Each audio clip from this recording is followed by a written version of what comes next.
It is 7 a.m. here on Kincaid and South Tunis, 97.5, The Fanatic, on a day of celebration because I thought the Sixers would lose in 4. So I have already gotten 2 more games out of this series than I expected. You thought in 5. You're getting an extra game as expected. Connor, yes. I don't remember what your official prediction was. Sixers and 7. Sixers and 7. I don't remember that one, Connor. But I don't remember either, so that means he's telling the truth because Connor would never lie to us. Connor is charming. So a lot of us are getting more Sixers basketball than we initially expected. And that's what we want. Back in January, when we were talking about the postseason approaching, could the Flyers get in? We weren't expecting the Sixers to fall to a play-in because we weren't expecting an appendectomy to happen. But all we were talking about since January was the every other night thing, and we have that right now. Well, you were begging for that. I was begging for it because I missed it. It had been 6 years, but really 8 because I don't really count the bubble. And that's why when you got it, I was disappointed that you weren't more jazzed. That you weren't more jazzed for it. The appendectomy broke me, man. Well, we're glad. We're glad to have you on board now. Connor, right? We're glad to have him. Welcome. He got here late. Got here late to the party, but we're glad to have you. I'm going in, fired up every game, and enjoying it as much as I can. That's it. Now, though, you have to be. It's Dude, now tomorrow is Butterflies Day. Tomorrow's wild. You know what I mean? Like tomorrow, if the Flyers get the job done tonight, which you're expecting, and I expect it with you. Tomorrow's House Money Day, though, for you.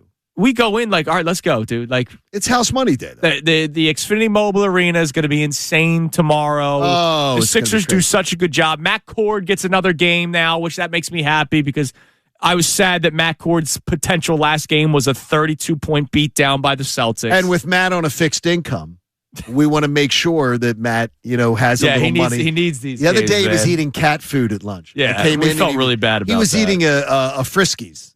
And I was like, seriously, you have to eat cat food? That's terrible. Yeah, Matt Cord, big struggle bus over there. He is. It's terrible. He's got another chance at it. Everybody gets another chance at it. Every Sixers fan gets another chance at it, which is great. So we want to hear from you, 610-632-0975. What do we have as the poll of the day, Connor? Dr. Abidan Appel, Iron Mountain Men's Health. They keep the poll strong every single morning. They also want you to win $1,000 coming up at 8 o'clock. Your next chance to win. It's stood up by Iron Mountain Men's Health. What do we got this morning, Connor? Our poll of the day has to deal with that every other night playoff type of atmosphere we have. What's more likely to happen for the Flyers and Sixers? Couple options here. Flyers and Sixers both advance. Neither advance. Just the Flyers move on and just the Sixers move on. 77% of responders are saying just the Flyers advance. Because that's the most likely scenario. 19% are saying neither. 4% are saying both. And 0%, not a single vote for just the Sixers advancing. See, the most fascinating answer to me, and Rodman and I were talking about this as far as setting this thing up, to me, the most interesting answer would be the second answer. The neither. No, is that to me the second answer? That to me was the one that was the most interesting. The neither. What was going to come in second? Oh, okay. Is in this poll. What were people going to say second? Because first, the most likely is Flyers because they're set up. They have 2 chances to advance. Sixers got to go 2-0. Flyers got to just go 1-1. To me, it's very interesting because that tells you a lot. People are still very, very. Well, yesterday's poll, there was a lot of people that were like straight up worried that the Flyers are going to choke away the series. And again, it's not likely that the Sixers come all the way back and win. The one scenario that's getting 0 votes.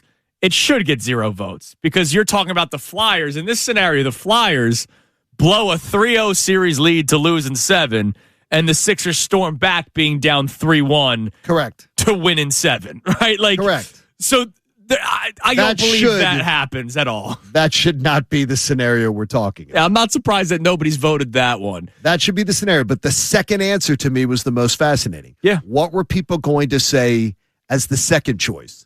Because it is interesting as to where people would lean on that one. Yeah, absolutely. It's a great poll. Thanks, Dr. Avion Appel. Strong polls every single morning on this show. All right, what do we have on the Davis Honda text line? And then we're going to play 2 clips from 2 different press conferences. One from an employed man, one from somebody that was recently fired, even though he's going to get all that money. What do we have on the text line? So Steve from Pennsylvania, I made sure, checks in and says, pump the brakes. Sixers did not win that game last night. Celtics missed their last 16 shots from the field. The Celtics lost that game. That won't happen again. Look, some of it, sure. Some of it was also... What about the defense? Right, exactly. Did you watch the game? Some of it was defense was the reason the why. Sixers and Quentin Grimes. Are you kidding me? Like that he was outstanding. He was all over the place, man. He was outstanding. I mean, come on. You didn't watch. You read a box score then because you did not watch. The Sixers defense was as big them winning that game as their offense. Absolutely. Come on. And like that's just take that elsewhere. That attitude today take it elsewhere. It's a horrible attitude. You didn't know. That means you didn't watch. That could be you didn't watch. Too. Yeah, it's a horrible attitude. All right.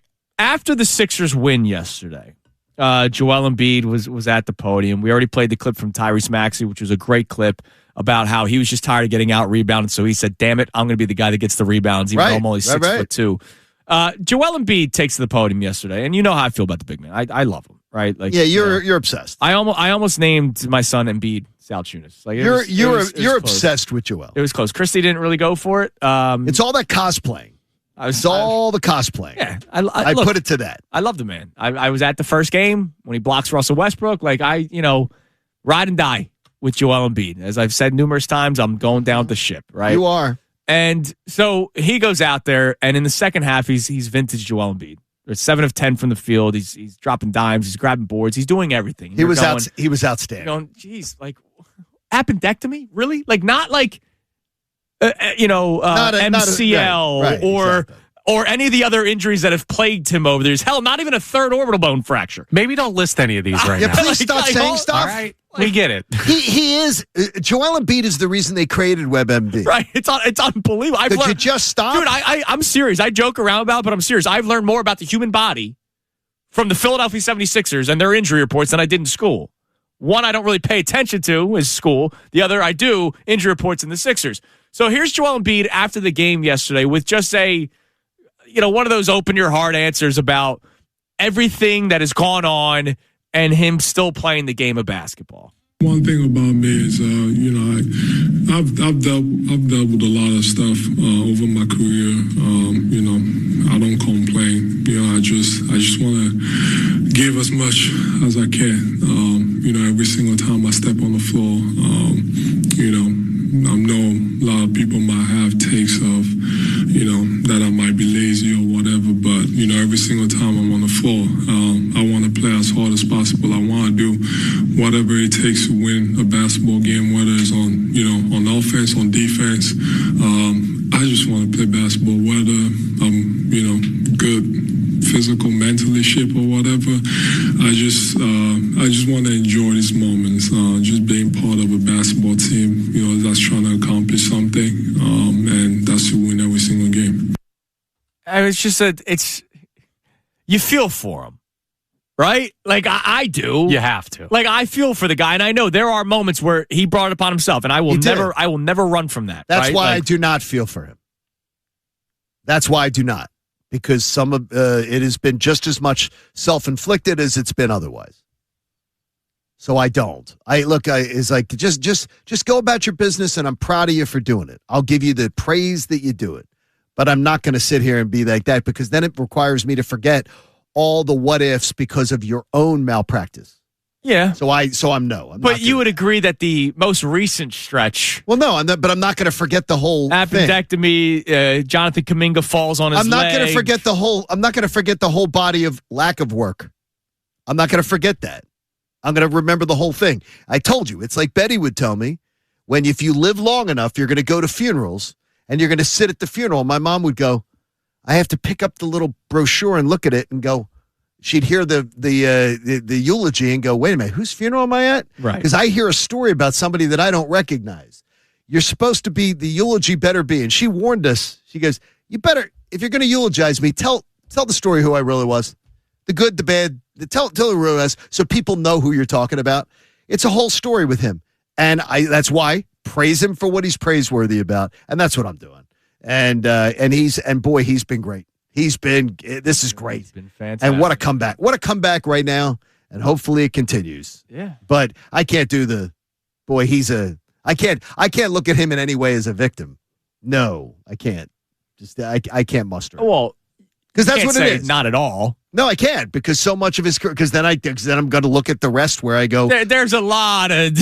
No, he said bad luck. He's had a lot of bad luck. Yeah, you know what? A lot of people have bad luck in life with that. A lot of people have bad luck in life with health, and it's like you got to just. Yeah, but I can't ignore it just because he also did things on his own, and I always point out the things that he's done on his own. But like, I never hear the people that do that talk about all the things that he didn't do enough. That's always glossed over compared to the things. To me, it's always glossed over in the Embiid worship. Is the what if? What did you cheat us out of by your own lack of action, your own lack of professionalism that is lost? That's why I just celebrate when he's doing great.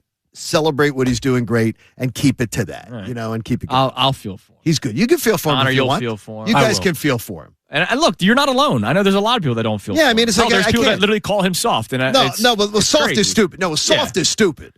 But the idea that like he's, there's there's too many self-inflicted wounds for me to really just line up on that one. Yeah, a lot of and your opinion, and I think it cheated this fan base and this city. And I can never it's time you can't come back. It's time you can't get back. Yeah. It's time you can't get back. An opportunity you can't get back. I hear you. Unfortunately. Look, I bring it up all the time. There's a lot of things that he did upon himself, but man, I feel for the guy. I will always feel for the guy, and it's unbelievable. And look, we're on the same page. I'll always praise the guy for what he does great, and champion what he does great, because that's being fair. But I got to just tell the whole story. All right. The whole story has to be told. All right. The whole story, which means you can't say that's that. What I said. Well, that's what I'm saying. I'm praising him. I'm praising him for what he does. That is the whole story. Praise him for what he does great, but the whole story has to be told. Sure. I leave the what if of going, imagine if he had been a professional. And by the way, VJ Edgecombe shows you, Tyrese Maxey shows you, Porter Martone shows you. You can come in at 19, 20 years old, and you can be a professional. Yeah. Or you could be Zaire Smith and you get a peanut allergy and your body crumbles. No, you can show. The Sixers have had a lot of bad luck. Yeah, but you could show up and you could be a professional. Markelle Fultz can all of a sudden forget how to shoot a basketball. No, he can be a professional. He could have been just like Edgecombe. Could have been like Maxey. Could have been like the fact that he's out there. I think is professional within and that's what I say. Itself. Now he is. I look at that though as the whole story. So that was Embiid after the game. Well, Rob Thomson spoke yesterday, and if you want to give anybody credit, a guy that gets fired that still says, you know what, I want to give the respect to the reporters that have been covering me the last 4 years, and I want to talk to people. And I think that's admirable, because you don't see that. It's usually who gets the first interview, which network gets the first interview, which radio show gets the first interview. The Phillies put out an email to the PR, to all the media people, hey, Rob Thomson will be available via Zoom. And when I saw that email, I was like, wow. I don't remember seeing this all that often. I remember Charlie was at the podium with Ruben Amaro Jr. when they moved on from Charlie. A lot of that was because of the success that he had. So good on Rob Thomson for taking his own time. And he wanted to give a message to the Phillies fans. And it's interesting because if you heard this 3 days ago, you'd hate it, right? Like you would hate this because he was still the manager of the Phillies. And they had just lost their 11th out of 12 games. And if you heard this, you'd go, dude, shut the hell up. Like, I'm tired of hearing this. But then it's admirable because he gets fired, and he takes the Zoom, and he could have gone, screw you. Dave Dombrowski gave me a horrible roster. He didn't have to do the Zoom. No, he didn't have to. This is very unlikely that a manager does this. It shows you the class act that he is. Here's a topper with a message to the fans. My message to the fans is this, and now I can say a few things. It's early. We went through a very difficult stretch playing two of the best teams in baseball that were really hot, and we weren't playing well. And that's my responsibility when we're not playing well. So my message to the fans is this. I still think, and I hope, because I love these guys, that this team's going to turn this thing around. And they're going to get hot.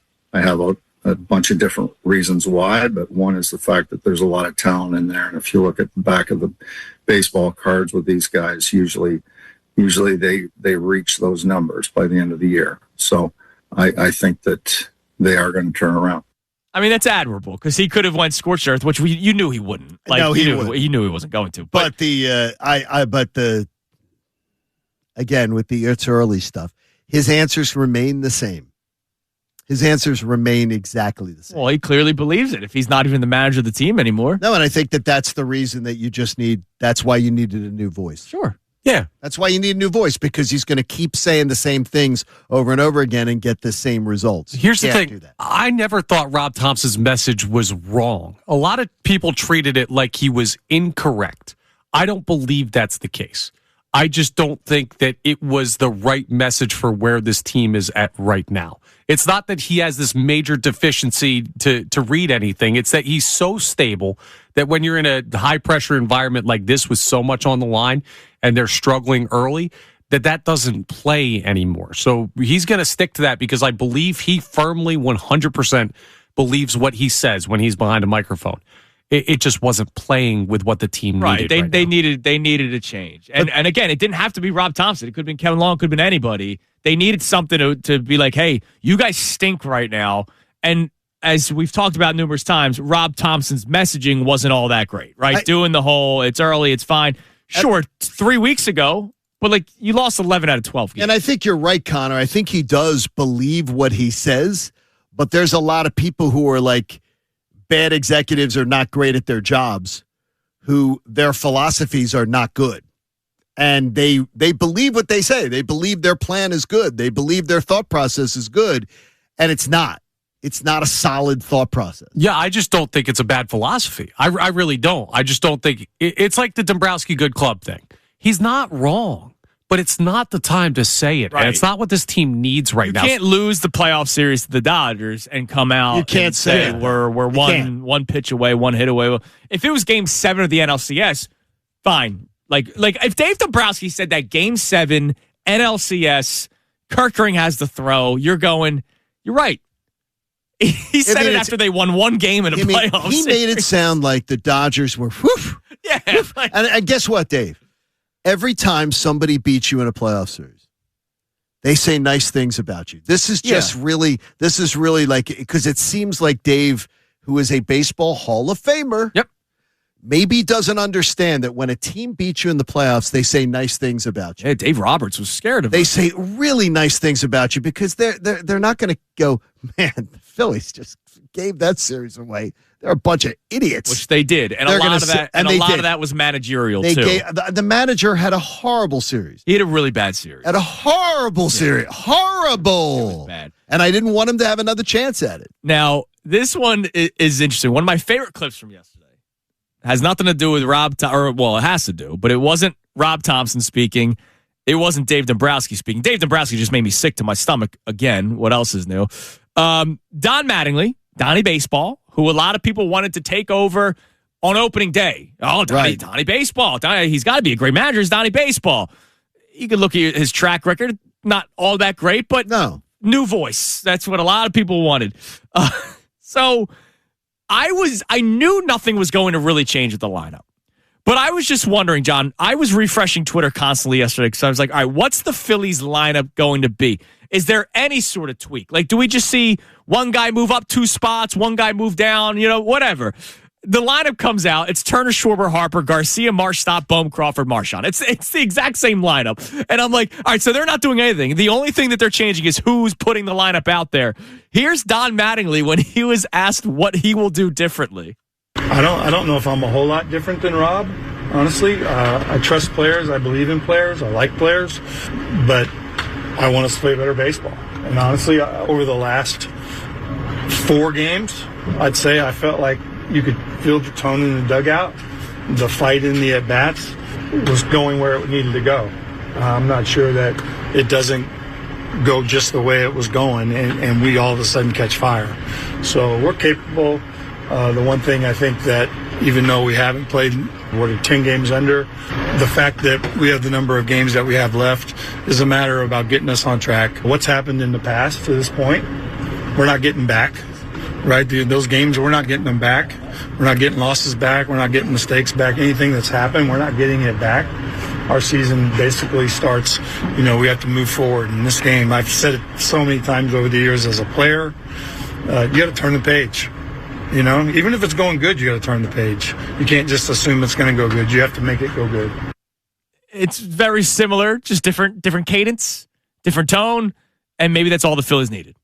But yeah, I mean, he gives there's a different perspective from Don Mattingly. Yeah, he's worn the cleats. Shout out Nick Castellanos. Yeah. Maybe he'll come back. Well, he's more than worn the cleats. I mean, he's a, like, for my age group, he's a guy who that name holds so much. He's Donnie Baseball. I know. Yeah, of course he does. So much clout. As it should. Like, I get it. But, like, And for players, if you don't think that matters, I'm sure it does. I just found it funny that, like, the lineup was the exact same. It's like, it's not like they're not going to do much different because they have a good club. And they don't have anything much different to do. No, they really can't. Like, it's they don't just, have a lot of play better baseball. Yeah. Right. And hold people accountable. Like, if there's a mistake, right, talk to the guy and don't say he knew the mistake. Oh, he knows why he did what he did wrong. Don Mattingly, I don't think is going to take from his history. He's not going to take that tack. All right, coming up next, you just heard Embiid, you just heard Topper. Two guys where you get opinions from all over the place. I'm not talking about, like, literally where somebody is living. I'm talking about you get this guy's the best, you get this guy's the worst. We're all over the place with those two guys.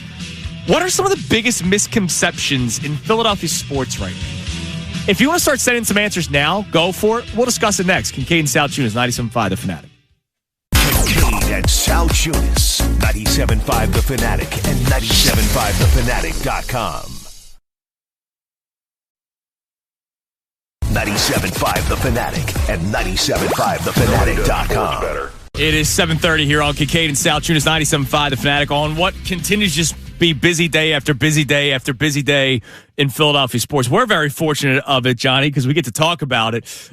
We are reacting to the Phillies parting ways with Rob Thomson. Phillies win last night 7-0. Don Mattingly takes over as the interim manager. Coming up in about 10 or 15 minutes, you'll hear a report from Buster Olney about the future of Alex Cora and the Philadelphia Phillies. Cora, of course, was removed of his duties as the manager of the Red Sox not long ago.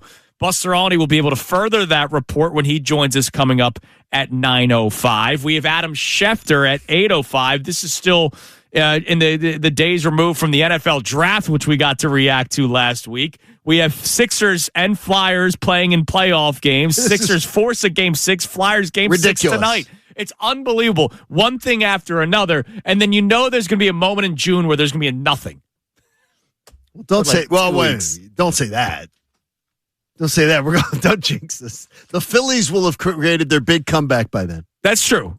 Now until May 17th. There's nothing. A lot of winnable games. June man. looks like it could be, like June we'll have which parade is first? Flyers will finish first.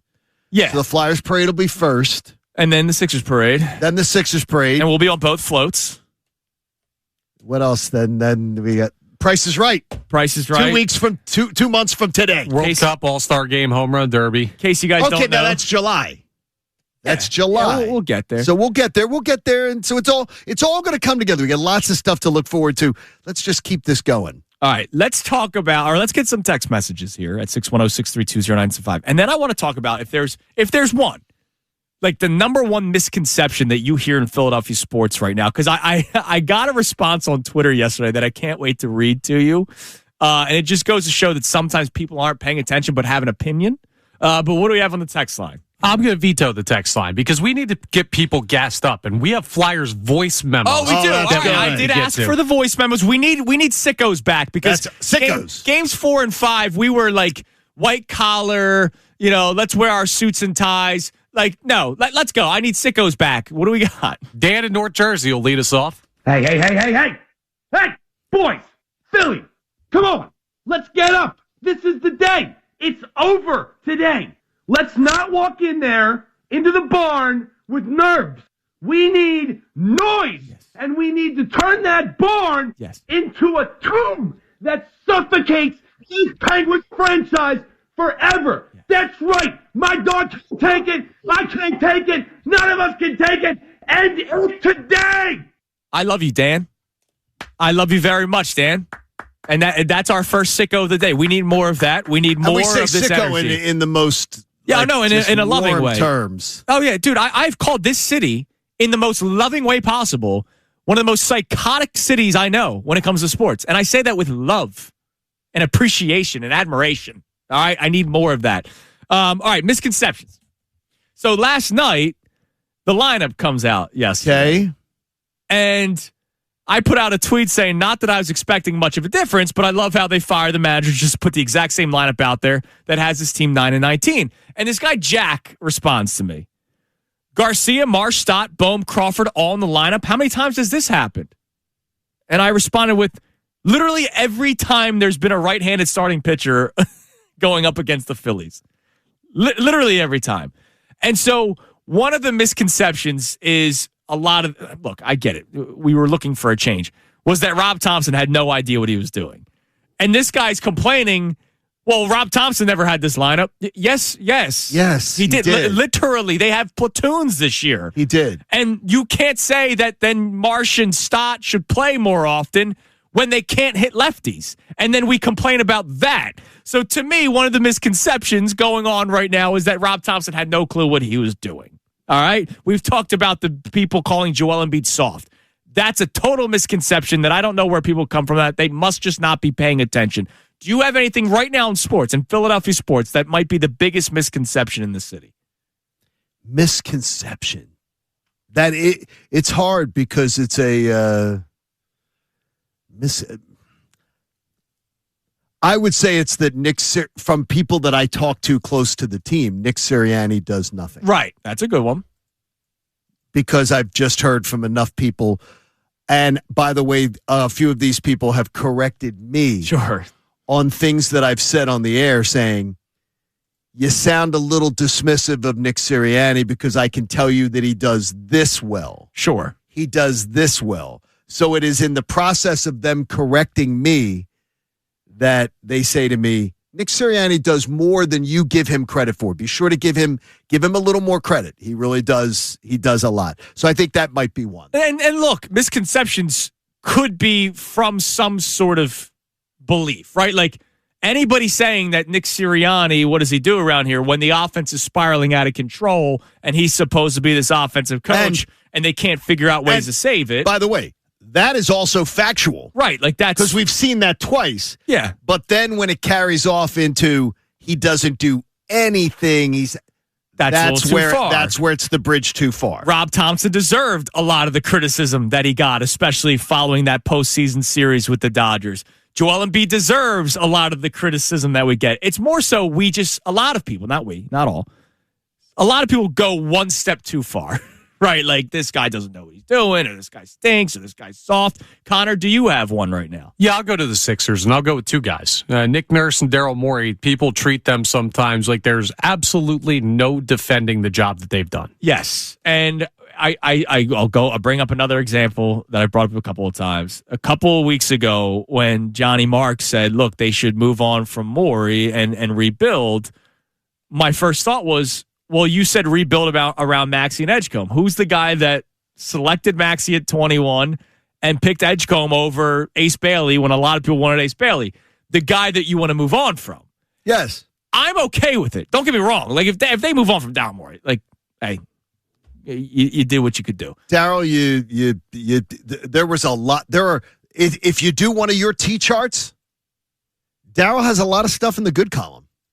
There's a lot of good moves in the good column. Yeah, absolutely. There's just aggravating stuff in the bad column that have maybe set them back. Correct. Numerous times. But there's a lot of good in the good column that needs to be recognized, and we have. Yeah, which is good. You know, our old buddy Tyrone Johnson, who's doing great things online with Craig. He would always do the joke of Doc Rivers never won a game, but he lost every game. And we do that a lot. We do, and that's fair. That's a fair assessment. You know what I mean? Like we do that a lot in this city. Not enough credit is being given at times to guys for what they do right. Because we already had an opinion. And look, the opinions of Doc Rivers before he came here were fair. The guy blew the most 3-1 series leads in the history of the NBA. Like they were fair. Doc's reputation is earned. Yes. It's earned. Absolutely. Over a long period of time. All right, what do we got on the text line, Connor? The Davis Honda text line. Feel that Davis difference by checking them out in Burlington. All right, so we have people checking in on the Sixers' big win last night and getting really excited about it. Jeff from D.C. says, we will not go quietly into the night. We will not vanish without a fight. We're going to live on. We're going to survive. We are winning this series. Play the song. All right. Look, let's go.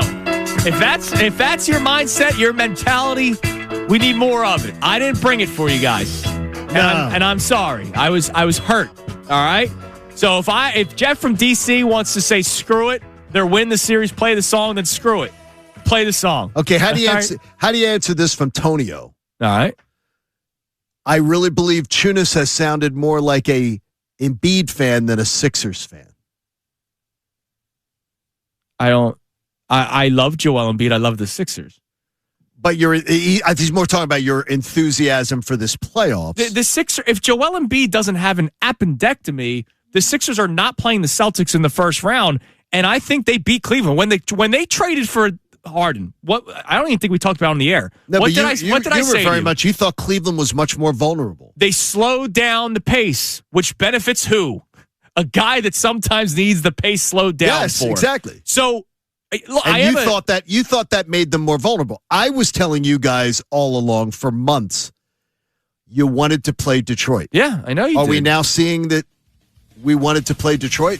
Maybe. The way the Sixers are 3-2 with Boston. You think they'd be better with Detroit? I do. Yeah, absolutely. They're about to lose to the freaking Magic. I mean, look, I love Joel Embiid, but I also recognize that if Joel Embiid's around and doesn't have another freak incident, that they're not in this series. They're in a different series, and they might be winning the series, and then we're talking about how dangerous they are in the playoffs. Because of the appendectomy, it changed everything for them. Because I know this team goes only as far as Embiid goes. I'm proud of Edgecombe and Maxey and what they did in Game 2. But they don't win this series unless Embiid's playing at his best. And look at what you saw last night. All right. Coming up next, we have today's headlines with Connor Thomas. But also, Buster Olney, he's going to join us at 9:05. But before that, you'll hear a report that he had on Alex Cora and his future in Philadelphia. It's Kincaid and Sal Tunis, 97.5 The Fanatic. Kincaid and Sal Tunis, 97.5 The Fanatic and 97.5thefanatic.com.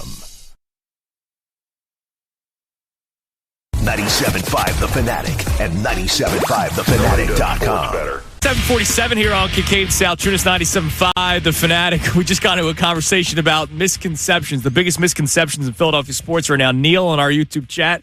The biggest misconception is that A.J. Brown's a diva that only cares about his stats. Oh, yeah. It's fake. It's happening. He's being traded June 1st. Stop fighting it. No, now A.J. Brown is somehow, he's a victim.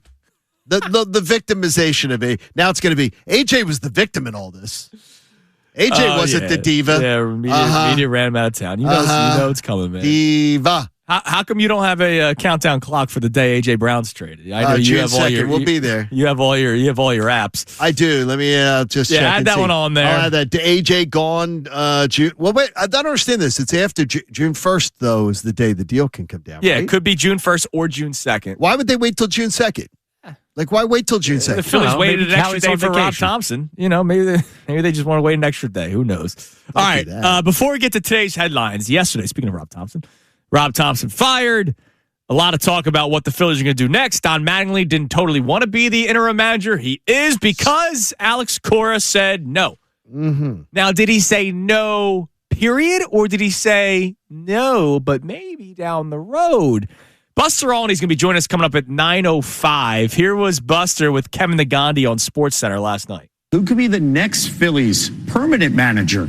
Kevin, I don't think it's a question of if Alex Cora is going to be the Phillies manager. I think it's a question of when. And look, it could be in the start of 2027 where he could follow up and become the Phillies manager then.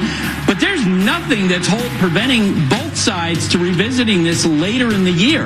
And so if Alex Cora takes a couple of months off after that ugly divorce with the Red Sox and tells the Phillies, hey, I'm ready to go, the Phillies could move then. They could move in August. Or maybe they do wait till the offseason.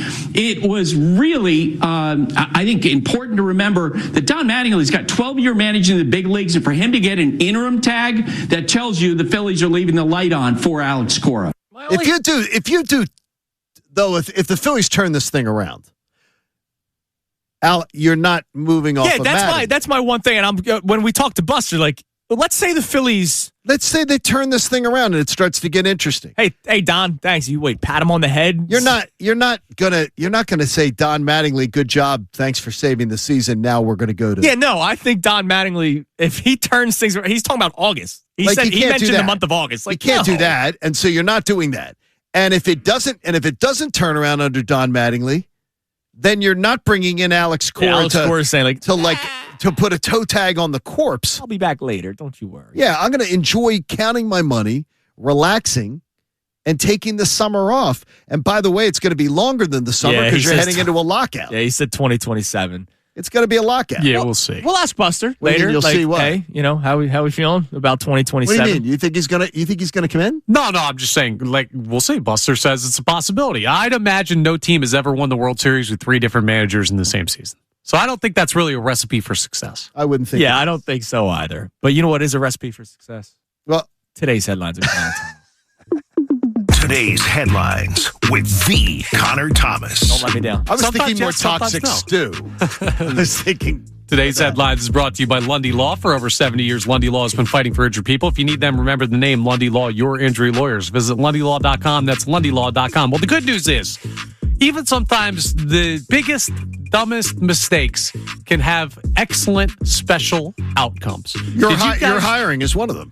Did you guys see this story that was around NFL news circles yesterday about a man in Kentucky? Wait, so there's other NFL stories that's not Mike Vrabel and Diana Rossini going on? There is. And A.J. Brown, Trey Talk? And this one is more wild than even Mike Vrabel and Diana Rossini. Oh, good luck explaining that. Go Okay. ahead. You ready? Yeah. So last year, a guy in Kentucky was watching football and he saw Younghoe Koo chunk a field goal, which is one of the worst missed kicks ever. Like, legitimately hit behind the ball, took turf out of the ground. Yeah, it was a horrible, and he got released like that day. And a lot of people had fun at his expense, including this man from Kentucky who laughed so hard at the mishap that it triggered a seizure. What?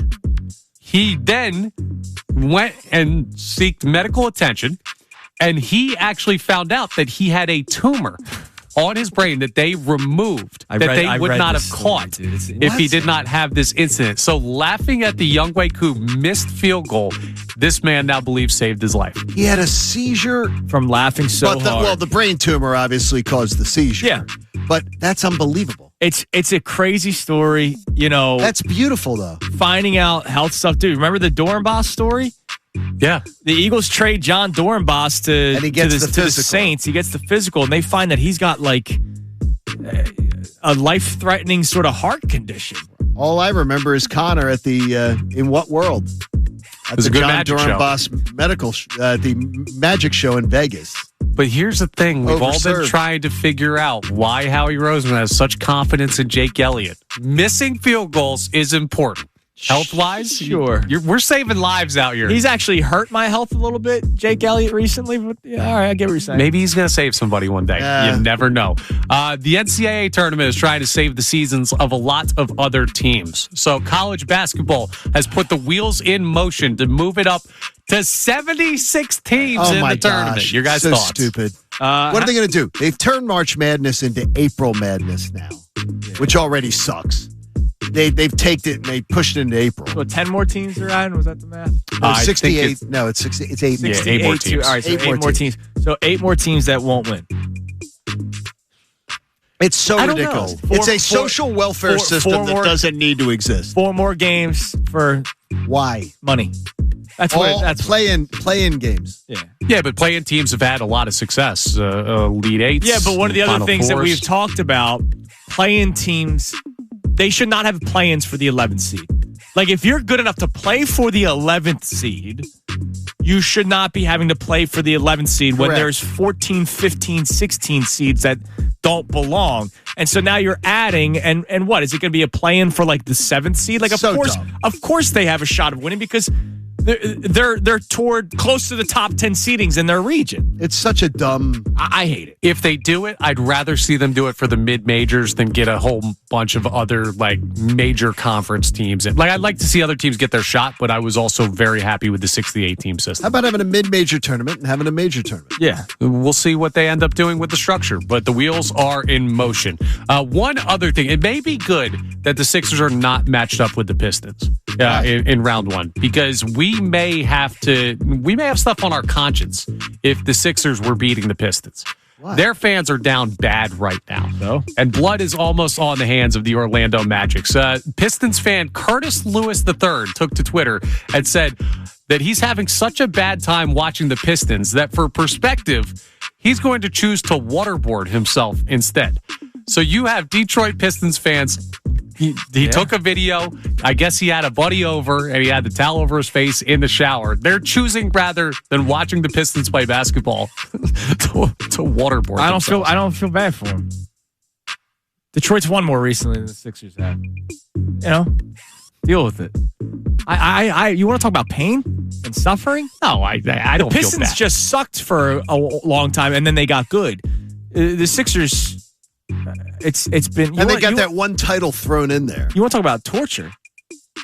Like being a Sixers fan's torture. It's not a No, I just think it's something that we can relate to as Philadelphia sports fans. Just be like, I don't want to watch my basketball team. I'm choosing waterboard. I want to play the Pistons, and I want that guy to be miserable at our expense.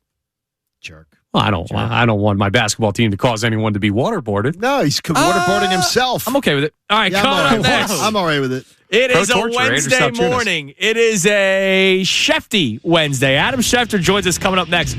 Curious, Johnny, has Adam Schefter ever heard a story waterboarding like what took place in round one of the NFL draft, where Mekhi Lemon was on the phone with the Pittsburgh Steelers, and then not so fast, the Eagles jumped the Steelers and select Lemon? We talked to Adam Schefter about that, a whole lot more coming up next. It is Kincaid and Sal Chunas, 97.5 The Fanatic.